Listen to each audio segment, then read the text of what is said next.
change your mind, change your habits, change your life. Hello, everyone. Welcome to another episode of Unplugged with Taylor. Today, we are here with my good friend, Mira Claire. Hi, Mira. Hi. Mira is a fasciologist. Mira, really quick, let's tell everybody, what is fascia? I don't know if that's a quick conversation.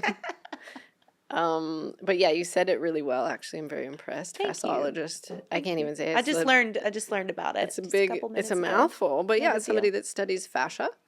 And fascia is what makes up our whole body. It is the structure of our body. You might think of like bones being the structure, but really it's the fascia. Your entire system from inside your cells to outside of your skin and into the etheric energy body is all connected through fascia. If you took away your bones or you took away your organs, you would still see it there because the fascia encases everything. So fascia is everything. A good way to think about it too is how mycelium connects trees and forests underground in that network of exchanging information, exchanging nutrients. Our fascia is that. Our fascia is our mycelium. It connects everything.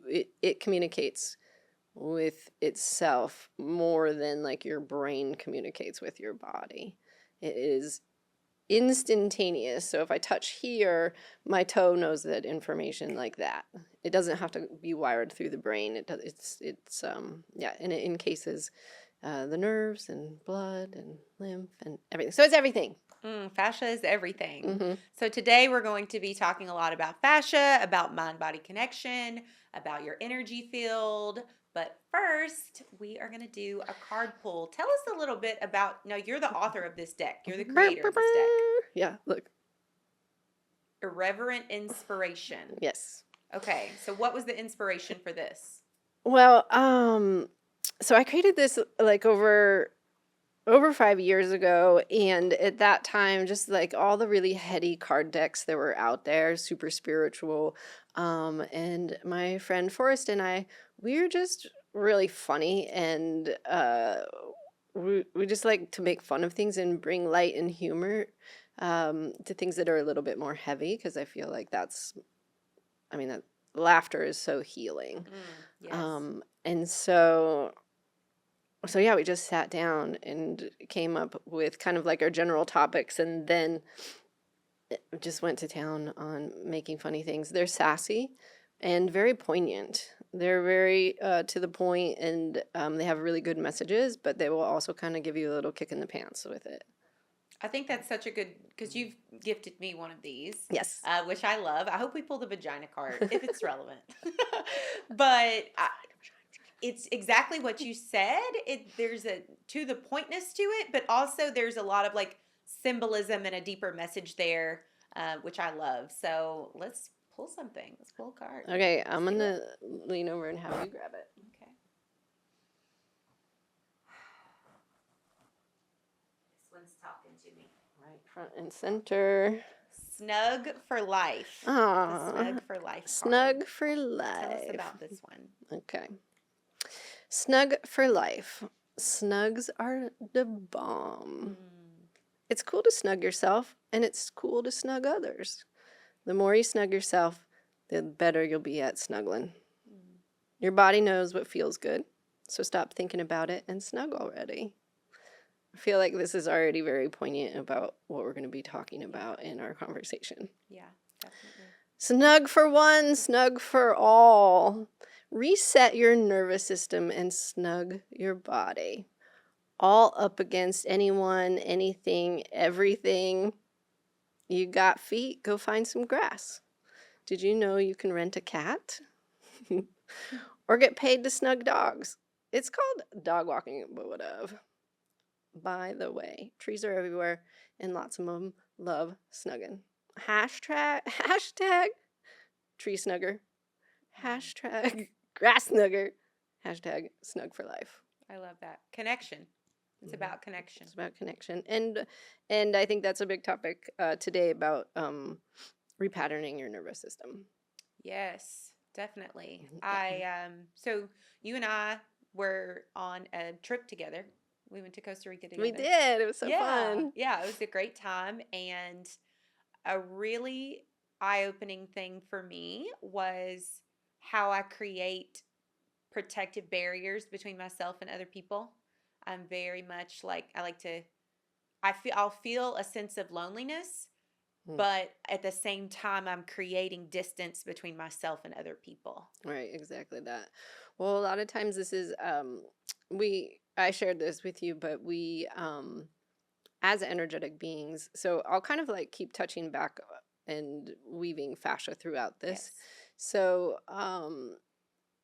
as we're growing, whether it's in the womb, early childhood, teenage years into adulthood, we're getting information, and our bodies are sensory, and they're constantly giving us information. Um, we call that proprioception. That's when you're riding a horse. And all the horses see something and they all get spooked. Or like when you see birds or fish swimming at the same time, they're all connected within that proprioception. There is a field of perception that they're in. And there's a word that I can't think of that maybe it will come to me. We have this field of perception that we're in, and our bodies are giving us information back about what's going on in that field, about other people, about how safe it is. And if we've had childhood trauma, our nervous system is programmed to look for trauma. So we're filtering everything in our field through the perception of the trauma. Yeah, it's going to happen and I need to be on guard. And that gets patterned in the body, especially if there was, like if it was physically abusive, emotionally abusive, we start to take on that pattern of defense. This is like hunched shoulders, protective, right? And then our zone gets real small because we're hyper focusing on things.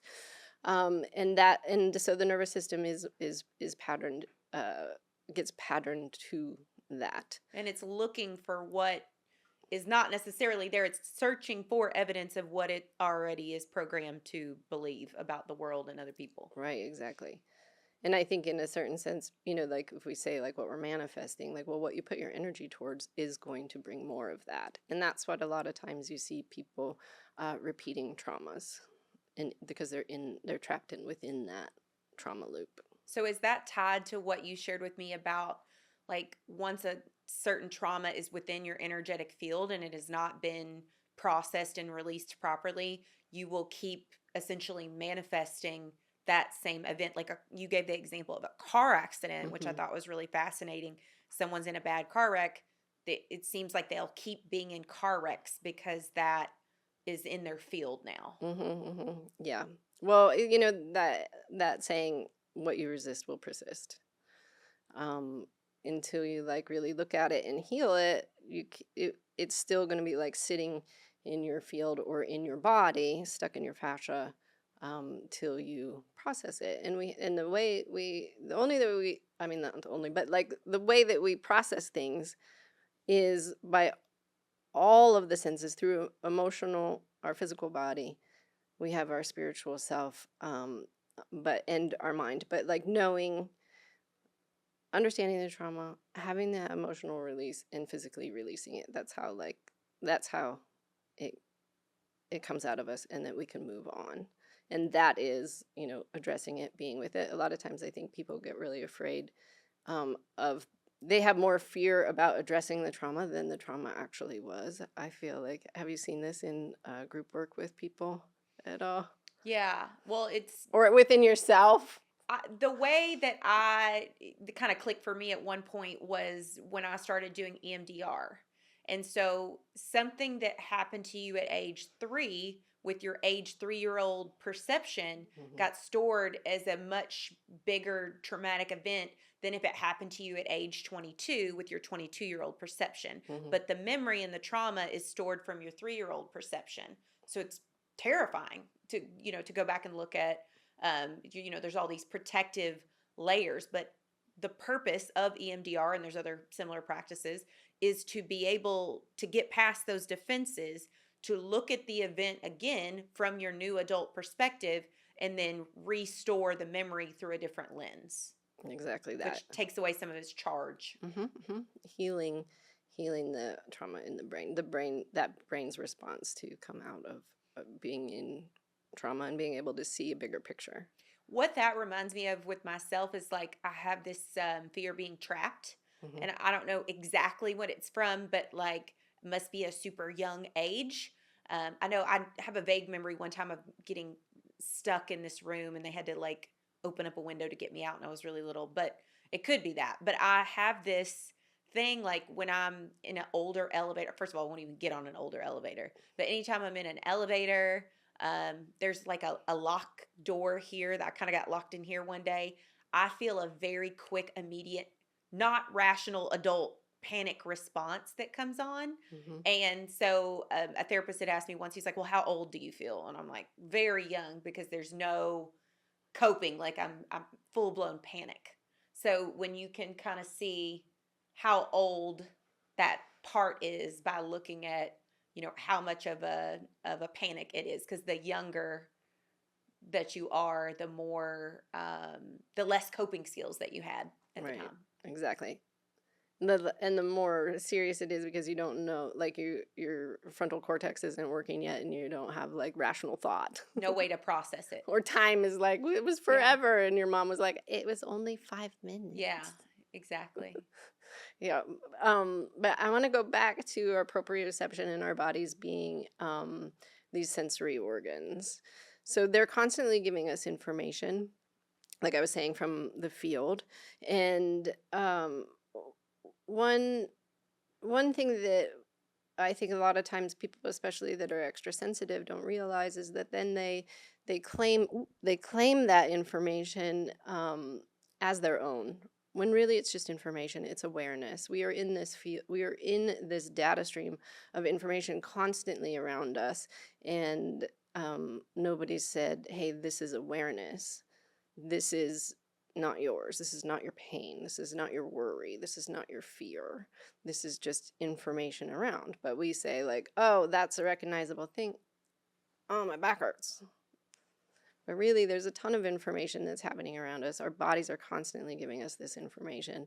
And a lot of times we don't let that information dissipate. You explained this to me, and I loved your explanation. Like on an elevator, if you start to get this weird vibe from the other person, just to be like, that's not mine. I'm not picking that up. I'm leaving it there. And before I understood that, I would always think something was wrong with me, that I didn't have fun at bars or like other crowded places with my friends. I was like, oh, like literally I would think, oh my God, now we have to leave the house. Oh. And like, that was part of my, over consuming alcohol in those spaces, because it was just overwhelming. And so I think even just the understanding of there are things in the energetic field, and you can literally see it and be like, that's not mine. I'm leaving that there. I'm leaving those bad vibes there. I'm not taking them on. Yeah, well, just earlier when you were talking about like how do you do visualizations and focusing on something, that I'm going to bring this to the fascia in you're in this sense, and I just keep coming back to this just because I think nobody talks about it like this, and it's important to have this information about yourself, especially if you're sensitive. Because like you just said, this is like, you think there's something wrong with you, and so much anxiety, like 100,000% of that anxiety is not yours. It is in the field. However, like I said, your body is giving you information. And the way this information comes in is through our fascia. Our fascia are like little telephone lines. Hello? Are you worried? Oh my God, yes! It runs through your whole body, and it's constantly giving you information, and it's like, it's how you engage with the field. I wouldn't say there's too many people talking about it like this, but for me, yeah,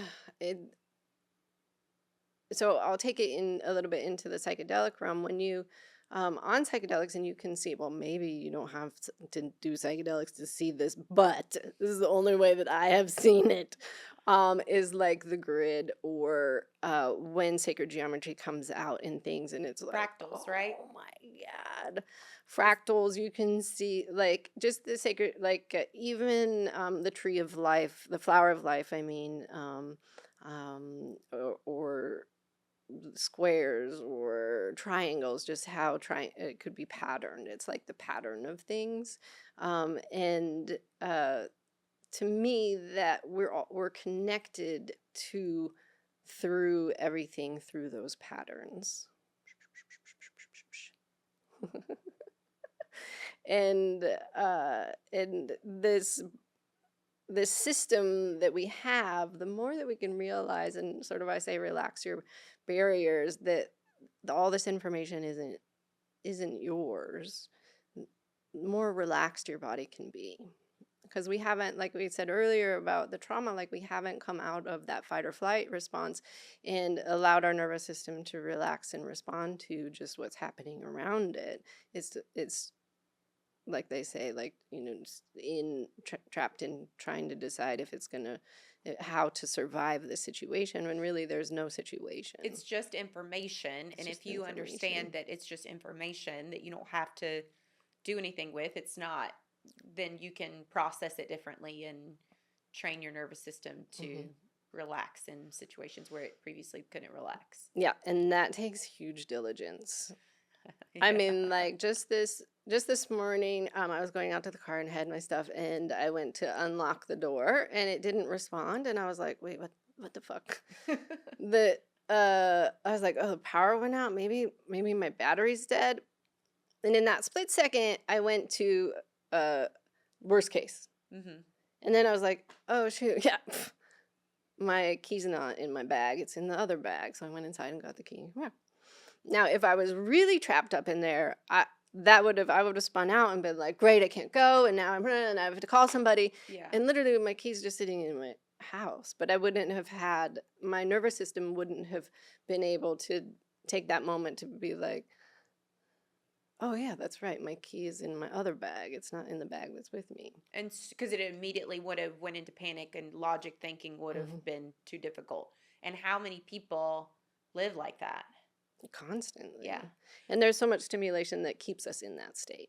Yes. Whether it's the swiping, the coffee, it's like we're addicted to that traumatic response. We're addicted to that feeling, that upset, that intrigue. Like, oh my God, you wouldn't believe what happened. Spill the tea. Like that's Drama, chaos, intensity, which is why people say that when you get to a peaceful state, that feels boring for a lot of people. I have so many people that come in, and after the massage, they're like, oh, I'm so tired. No. And I'm like, actually, you're not tired, you're relaxed. It's like the first time that their nervous system has felt relaxed. Yeah. I thought it was so interesting. Would you call that, is it a massage? It's a type of massage, right? And it's where you're fascia blasting essentially, and the body truly holds so much information that you might not even be consciously holding in your awareness. Not at all. So, in Chinese medicine, the diaphragm is in charge of your emotions, and it decides whether you can express it, whether this emotion doesn't really matter, and you'll actually poop it out. Or it's like it doesn't know what to do with it quite yet.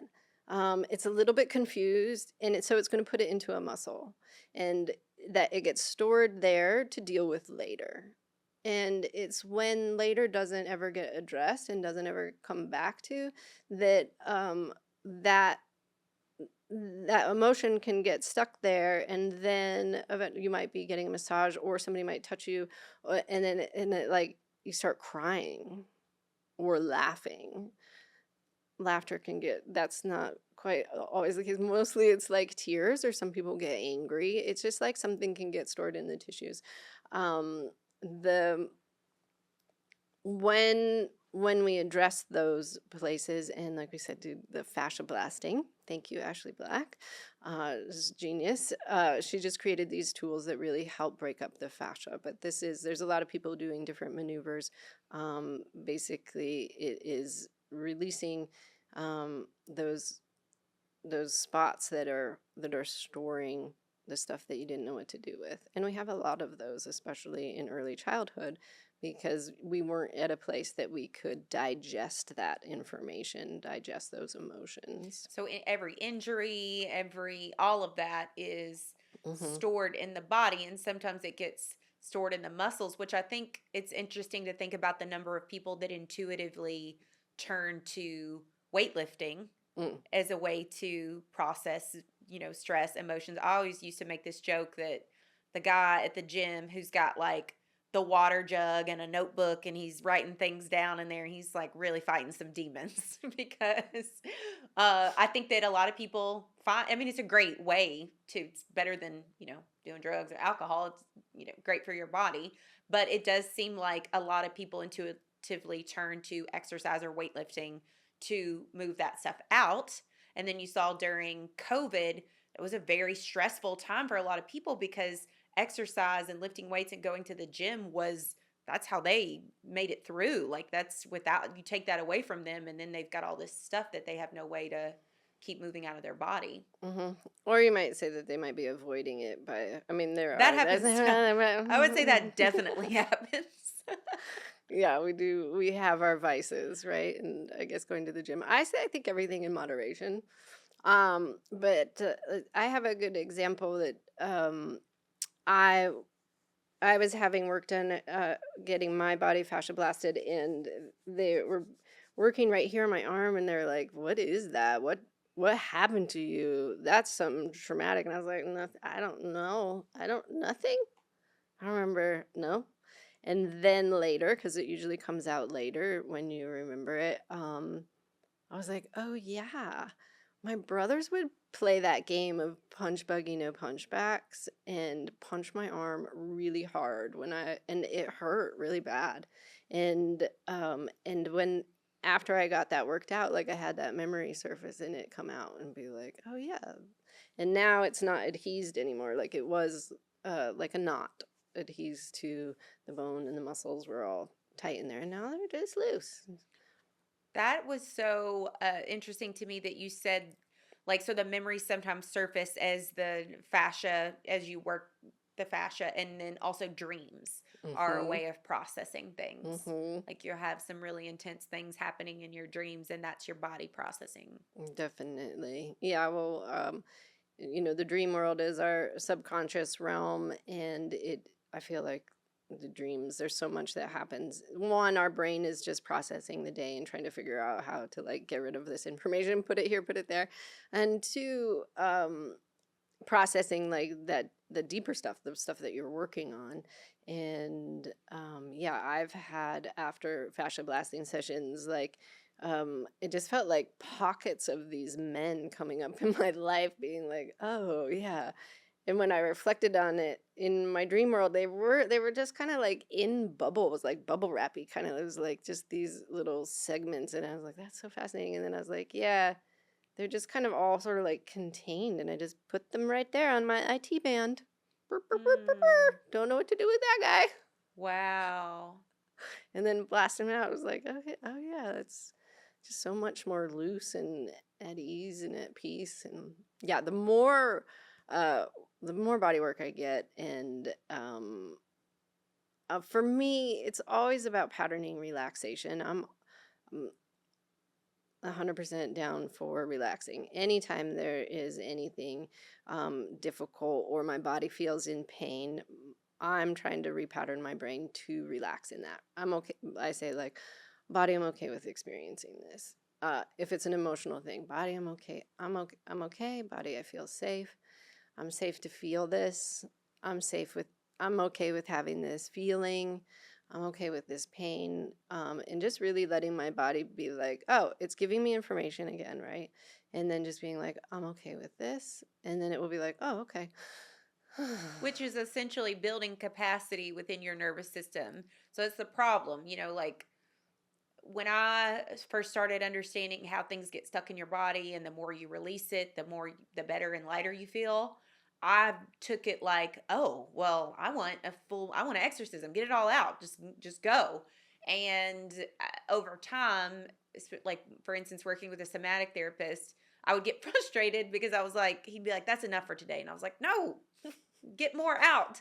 And what I came to understand was your nervous system needs to be able to hold things to bring them to the surface, and that takes time and building it like a muscle to be like, okay, let's sit with this, because otherwise all those protective things are going to come back up and they're not going to allow you to access the emotions that you want to release. It's not as easy as just like, oh, I want to release these stuck emotions because they're impacting me. You have to actually, like you were saying, let your body trust that it's safe to feel and release them, which takes building the capacity. Exactly that. There's layers. And if you go to that original traumatic memory, maybe your system's not really ready for that, but you can handle it with the guy that yelled at you yesterday, being like, oh, I'm okay with that. Yeah, I'm gonna sit with that. And just kind of like work your way through it. It's it's not again, going back to that, like, people think that their fear of addressing the trauma is actually way bigger than the trauma is. A lot of times we get to that point and we're like, oh, it's not so bad actually. Yeah. Oh, I can do this. But it's also because we've done so much work to get to that point. So it's a lot easier for me to start with building capacity in my nervous system for, like, the bigger you show up online, people are going to criticize you. People are going to say mean shit. So the more I can build my nervous system's capacity to be okay with that and not internalize and take that on, then I'm working towards like bigger T, like childhood things that I can sit with. Well, yeah, and especially, I mean, like, you probably got some people saying a negative comment about, like, a picture, like, 5 years ago, and it hurt a lot more, but now you're like, yeah, they can say whatever they want. Yeah. Right? You're like, oh, yeah, that's fine. We work our way there. For me, it's that's theirs. I'm not picking that up. I'm leaving that with them. So I just had an idea about maybe sharing with your listeners, like, a really easy way to help the nervous system, one, relax, and pattern to more ease, more relaxation. Yes. Okay, great. So first off, one of my very favorite things to do is take one hand, you put it on your forehead, and one hand you put it on the base of your neck skull area on your occiput. And just take a nice deep breath.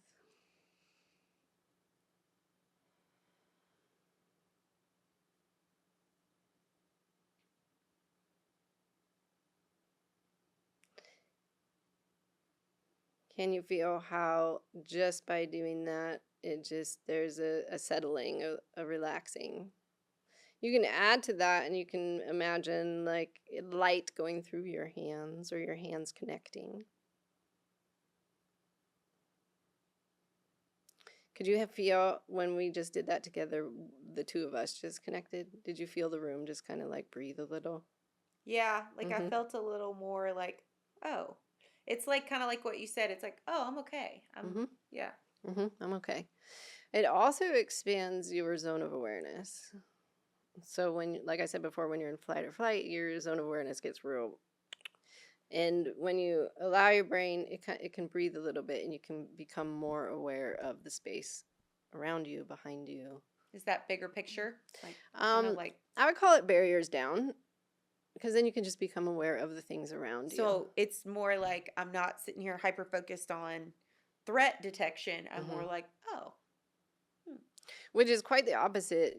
That your brain doesn't really know is that when you're actually in awareness, You have way greater choices, and you won't be choosing that pattern anymore. You'll be aware that there's somebody over there that's kind of sketchy, and you're not going to want to go that way. But when you're doing hyper focused, you can't. You're You're actually zone. safer when you zone out when you zoom out. And I'd say more at choice. Mm. Like a lot of times, like people are like, drive safe. And I'm like, I drive with awareness. Like, I don't need to be afraid because I wouldn't choose to put myself in that situation. Is that what you would call? I see people online use this word, a psyop. Like a psyop is something that, like people say, a psyop is something that the government or somebody like puts out into the field that would scare people, like fear. It's a psyop. I have no idea, but let's just go with this. There are a lot of fears just in general. I mean, like we're in such a fear-based reality right now. And now more than ever, just like, doing this every few moments or every time you pick up your phone and you'll feel better. But there's, like I was saying before, there's so much that is triggering on our nervous system, and we are caught in this fight or flight response just by looking at our phone or getting in the car and driving to work. So it's relaxing the brain, being like, oh, I'm okay with this. I'm okay with this upset. I'm okay with this psyop. I think that to me, so when you said it to me, you said not only do other people have stuff that you can be like, okay, I'm leaving that with them, that's not mine to pick up, but there's also like just energy in the field floating around that you can choose to be like, well, I'm not picking that up. That's kind of what I think that people are using that word for. Yeah. Well, religion, society, culture, those are bigger field that pattern the field. Yes. Mm-hmm. Yes.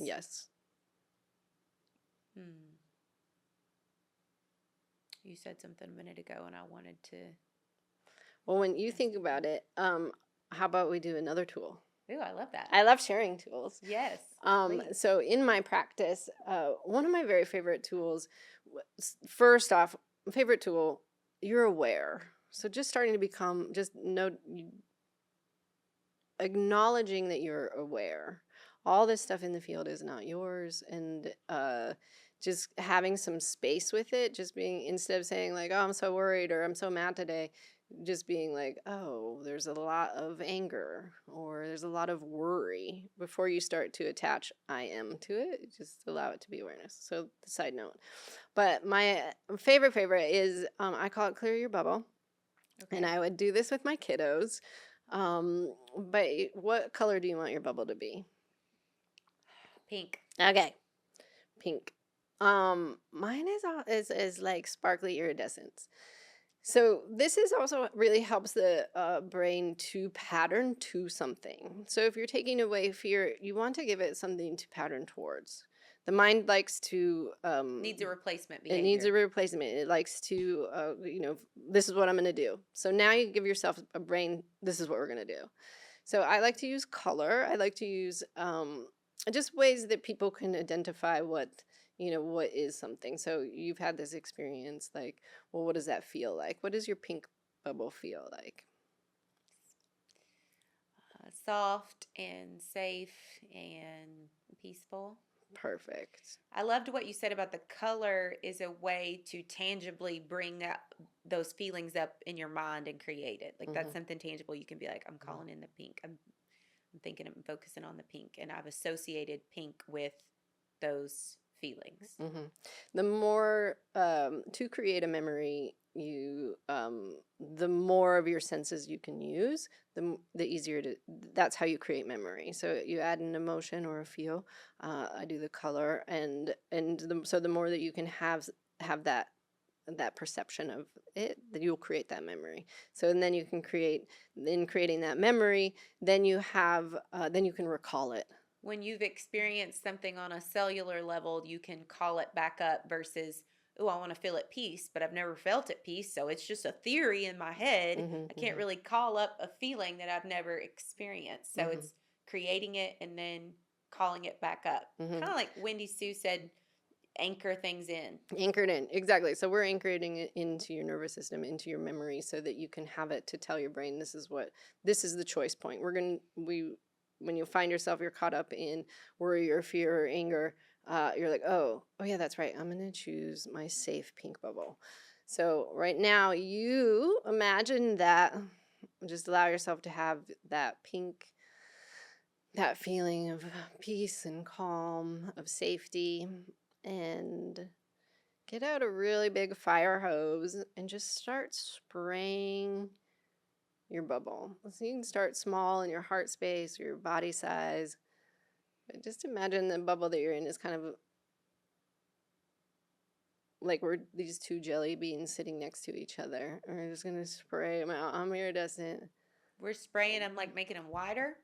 You're spraying it out so that your bubble is all that pink. So if there's any darkness in it, if there's I'm any spraying heaviness, the yeah, pink all over it. Yeah, you're Okay. spraying that pink all over this little jelly bean bubble you're Gotta in. get clear on my visualization. Sorry. Yeah, and just look behind you and above you and just make sure that everything is pink below you. And then just let that bubble expand bigger. And let it expand bigger. And expand it more and more. Like, make it as big as the planet. And as big as the solar system. And as big as the universe. And bigger than that. Beyond the universe. Nice. And again, do you feel how the peace that came into the room? Yeah, it kind of, it's almost like you're not so, yes, I feel it. It's hard to put into words, really. Mm-hmm. So that things got really quiet. Things and got I could quiet. hear like the ringing in my ear. It got really. Mm-hmm. Yeah. So to me, the way I describe that is oneness. Like you stepped closer into a state of being oneness with everything. Connection. And Connect back connection. with everything else. And this body that we have is how we do that. Chills. Oh. Yeah, we so much we want to get out of our body, especially if we've had traumatic experiences. The body's not safe. We're out of here. But really, our bodies are our best friends, and nurturing them and giving them what they like, not judgment. They don't like judgment. So not from a judgy place, but like just from a really caring, nurturing place. Like if your body was like your 3-year-old little self, you want to take care of it and be like, what do you want now, body? What do you want to do now? What's fun? What do you want to do? Because it's what keeps us and moves us through this experience. It really took me a long time because I just was so guarded, and real vulnerable stuff made me uncomfortable. It hit my system funny for a long time. And so several years ago when I had a therapist talk to me about inner child work, she was like, yeah, you can talk to her and you can give her a nickname. And I was like, bro, I am not doing that. That is fucking weird. You know what I mean? Like it sounded so funny to me. But over time, like it made the biggest difference for me, especially with like codependent abandonment type stuff, because I could be like, my heart was so full when I would picture little girl versions of me and be like, I love you. I choose you. I accept you. I think back to so many moments of like judgment where I felt shame, or like just awkward phases where I felt very alone, and I'm like, I go back and connect with that version, and I'm like, you're beautiful. I love you. You're special. Like, I'm going to cry. And it's just such a, like, obviously such a powerful moment, because you really do an inventory and see how you have parts of yourself that you were harboring hate for. And so you really cannot reach, like, self-love is the answer to everything. It's the answer to, romantic love. It's the answer to closeness and friendship, success. Like self-love is literally everything. So everybody wants it for that. But it means radical self-acceptance and like all those moments of like, oh, that was cringe when I did this or said this, going back and being like, no, I love you, I accept you. And it's really eye-opening. And heart opening. And heart opening. It's so heart opening. It's much more fun to be in our hearts. So much better. I want to talk a little bit about that because I really want to speak to people, because I know like when people are like, well, come get back into your heart. What? I don't even know how. It's so hard to explain what that means and how I asked ChatGPT once. I was like, ChatGPT, how do you get in your heart? You want to be there, but how do you come back there? Okay, well, I will give you another tool. Because again, in this society, we are so up in our heads. We think a lot. It's a more safe place to be, especially if we've had body trauma. And coming into our bodies, coming into our heart space isn't a safe space. So again, we did the clear your bubble. You know what you're moving towards, and you just put your hands on your heart. Is there something that you know that you do really well? Mm-hmm. Great. Without any kind of doubt, something that you do really, really well, that if I was to be like, you are crap at that, you're shit at that, you would just kind of laugh in my face because you'd be like, you don't know what you're talking about. So everybody has this. And it could be something like dumb, like I'm really good at watching TikTok videos. Yeah, I was thinking about like taking care of my dogs. I'm so yes, like, you are very good at taking care of your dogs. It's so funny with my dog. So if you were like, you're a bad dog mom, I'd be like, that's absolutely not true. Yeah. Like it could be anything, like whatever, it could be a small little thing that you know without a shadow of a doubt that you're good at. So just allow for that feeling in your heart space underneath your hands. You can look down at your hands. I think that's also a very good technique to get into your heart. And do you feel your heart space kind of warming up?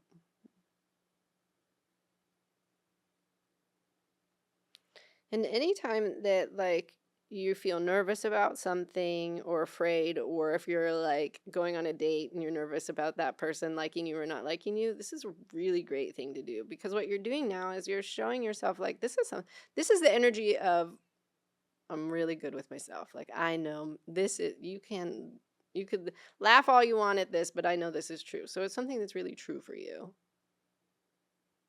And your heart feels it. Your heart already knows it, but then when you look down, your mind is connecting with your heart. You can also put one hand on your heart, one hand on your head, and that sort of helps connect them. Connect this this communication that's happening.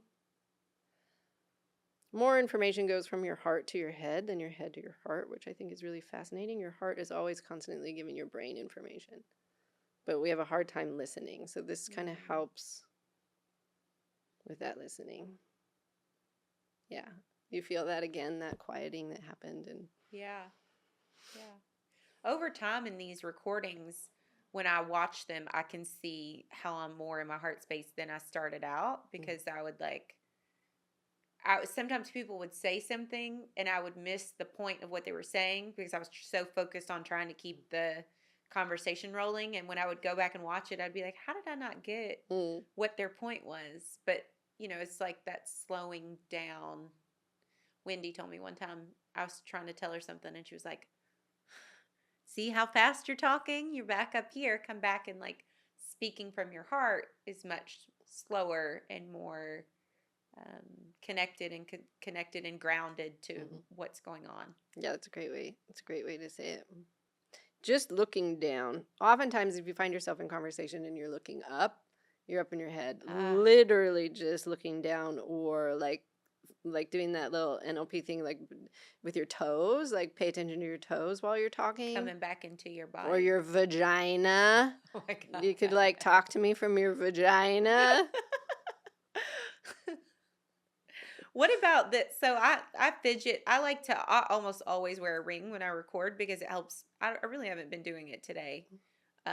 Because I just feel connected to you anyway. So in my heart, but it brings you fidgeting with something. It's bringing you back into your body instead of.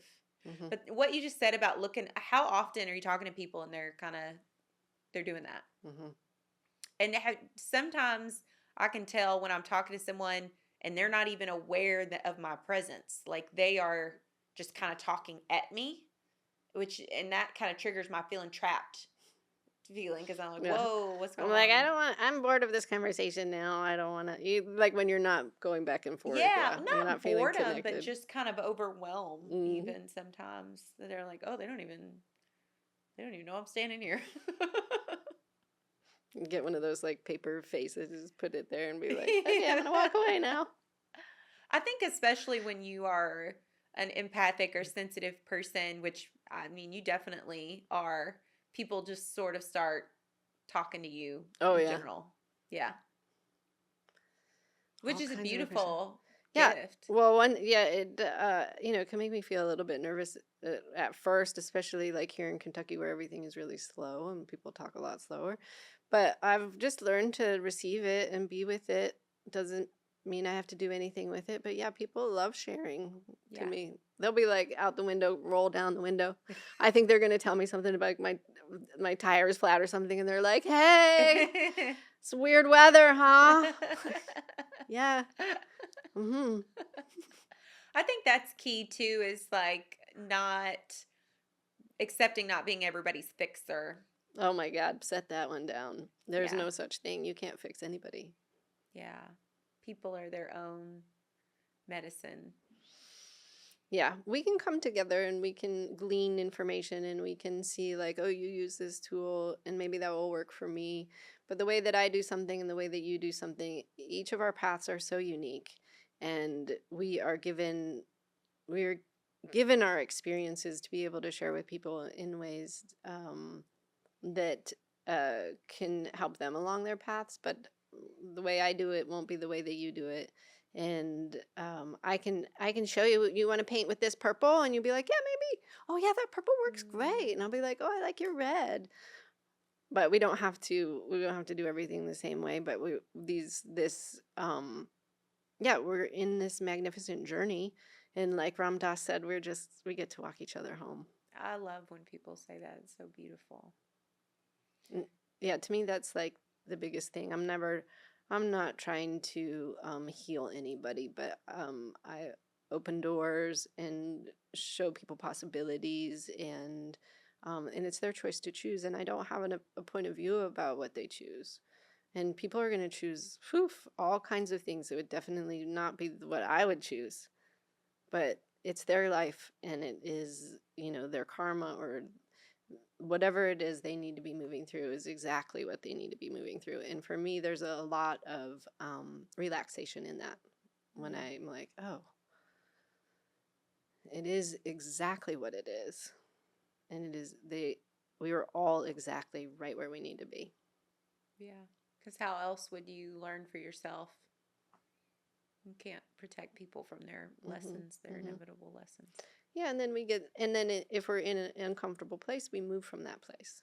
And that's what helps us change.